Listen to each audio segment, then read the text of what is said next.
নমস্কার, দেখছেন কলকাতা টিভি, সঙ্গে রয়েছে অনন্যা। শুরু করছে সংবাদ সারাদিন। 4 ও 5 ডিসেম্বর ভারত সফরে আসছেন পুতিন। এদিকে আন্তর্জাতিক অপরাধ আদালত তার বিরুদ্ধে গ্রেপ্তারি পরোয়ানা জারি করেছে।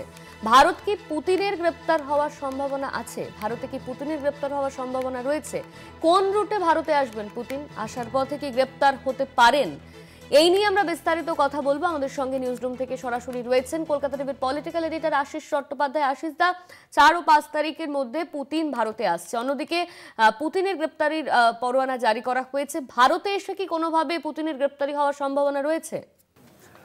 দেখো, এই ঘটনাটা চলছে 2023 সাল থেকে। 2023 সালে আন্তর্জাতিক অপরাধ আদালত, সেই আদালত বলে যে ইউক্রেন যুদ্ধে পুতিন অনেক অন্যায় করেছেন, তার বিচার হওয়া দরকার, তার জন্য তার বিরুদ্ধে গ্রেপ্তারি পরোয়ানা জারি করা হচ্ছে।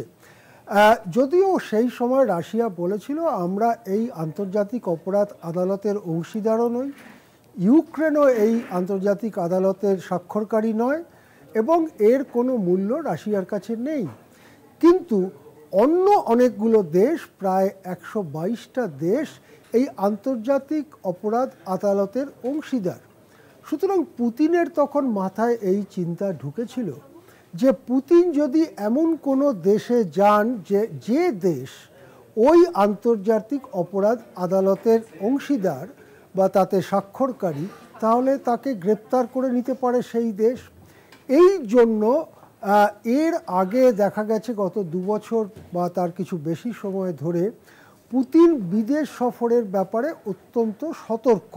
নিরাপত্তার কারণ যেমন রয়েছে, তেমনি তিনি নিশ্চিত হতে চান যে দেশে তিনি যাবেন বা যে রাস্তা দিয়ে তিনি যাবেন সেই সব দেশে বা রাস্তায় তার গ্রেপ্তার হওয়ার সম্ভাবনা আছে কিনা। তাহলে এই যে 4 এবং 5 ডিসেম্বর ভ্লাদিমির পুতিন, রাশিয়ার প্রেসিডেন্ট, তিনি ভারত সফরে আসছেন এবং অত্যন্ত গুরুত্বপূর্ণ এই ভারত সফর। ভারতে মাটিতে পা দেওয়ার পরে পুতিনের কি গ্রেপ্তার হওয়ার সম্ভাবনা আছে বা ভারতের উপরে এরকম কোনো আইনি বাধ্যবাধকতা আছে, এটা নিয়ে কিন্তু আন্তর্জাতিক মহলে অত্যন্ত চাঞ্চল্য তৈরি হয়েছে। ভারত সরকারের বিদেশ মন্ত্রক এবং স্বরাষ্ট্র মন্ত্রক সূত্রে এ ব্যাপারটা পরিষ্কার করা হয়েছে, যেটা জানানো হয়েছে যে ভারতও আন্তর্জাতিক অপরাধ আদালতের অংশীদার নয়, স্বাক্ষরকারী নয়। তাই ভারতের পক্ষে ওই গ্রেপ্তারির নির্দেশ মানবার কোনো বাধ্যবাধকতা নেই।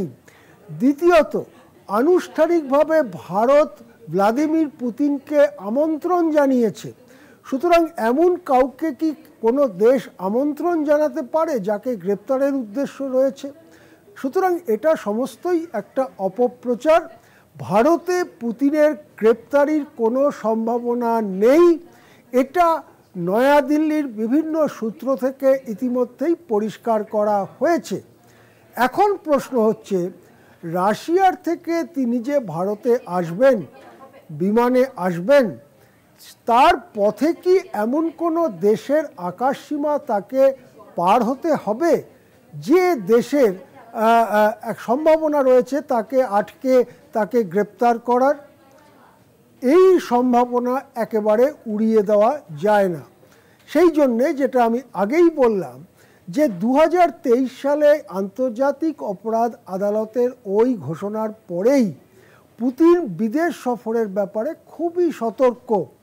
তিনি এমন রুটে বিদেশ সফর করতে চান যে রুটে রাশিয়ার বন্ধু দেশ রয়েছে, অথবা যে রুটে যে দেশগুলো পড়ে তারা এই আন্তর্জাতিক অপরাধ আদালতকে স্বীকার করে না। সেই জন্যে ভারত সফরে আসবার জন্য কয়েকটি রুট ইতিমধ্যেই রাশিয়ার বিবেচনায় রয়েছে। এর মধ্যে কোন রুটটি শেষ পর্যন্ত ভ্লাদিমির পুতিন নেবেন তা কিন্তু এখনও স্পষ্ট করেনি রাশিয়া। আমার কাছে যে লিস্ট রয়েছে তাতে দেখা যাচ্ছে যে উনি মস্কো থেকে যদি আসেন, উনি তেহরান হয়ে আসতে পারেন। ইরান রাশিয়ার বন্ধু দেশ, ইরান ওই অপরাধ আদালতকে তোয়াক্কা করে না, সুতরাং তিনি তেহরান হয়ে আফগানিস্তানের আকাশসীমা দিয়ে ভারতে আসতে পারেন। মাঝপথে যদি চীনের আকাশসীমাও কিছুটা পড়ে, তাতেও পুতিনের কোনো আশঙ্কার কারণ নেই।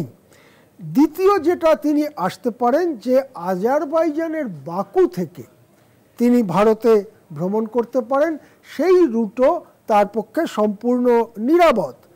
তিনি রাশিয়ার থেকে কাবুলে আসতে পারেন, আফগানিস্তানের কাবুলে আসতে পারেন, এবং কাবুল থেকে তিনি ভারতে আসতে পারেন।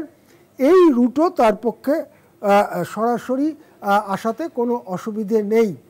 এছাড়া তিনি রাশিয়ার এমন কোনো জায়গার থেকে বিমানে উঠে সরাসরি ভারতে আসতে পারেন, সেরকম রুট রয়েছে, যাতে তাকে এমন কোনো দেশের আকাশসীমায় ঢুকতে হচ্ছে না যে দেশ তাকে গ্রেপ্তার করতে পারে। তাকে হয়তো সমুদ্র পথের ওপর দিয়ে যেতে হবে, কিন্তু তিনি সেই রুট ব্যবহার করতে পারেন। তাছাড়া উজবেকিস্তানের তাশখান্দ শহর হয়েও তিনি ভারতে আসতে পারেন। এক্ষেত্রে যেটা উল্লেখযোগ্য ব্যাপার, ভারতের চারপাশের যে দেশগুলো রয়েছে, যথা চীন, আফগানিস্তান, পাকিস্তান, বাংলাদেশ, শ্রীলঙ্কা ইত্যাদি দেশ, তাদের আকাশসীমা দিয়ে যদি পুতিন আসেন, তাহলে পুতিনের গ্রেপ্তার হওয়ার সম্ভাবনা নেই। সুতরাং এটা বলা যেতে পারে যে পুতিন মোটামুটি কোন রুটে আসতে পারেন তার একটা ম্যাপিং ইতিমধ্যেই আন্তর্জাতিক পর্যবেক্ষকরা করেছেন। এর কোনো একটা রুটে পুতিন আসতে পারেন। পুতিন ঠিক কোন সময় রওয়ানা দিলেন, কোন সময় তিনি কোন আকাশসীমায় ঢুকছেন, এটা সঠিকভাবে নাও জানানো হতে পারে মস্কো থেকে, নিরাপত্তার কারণে এবং অন্যান্য সমস্যার জন্য।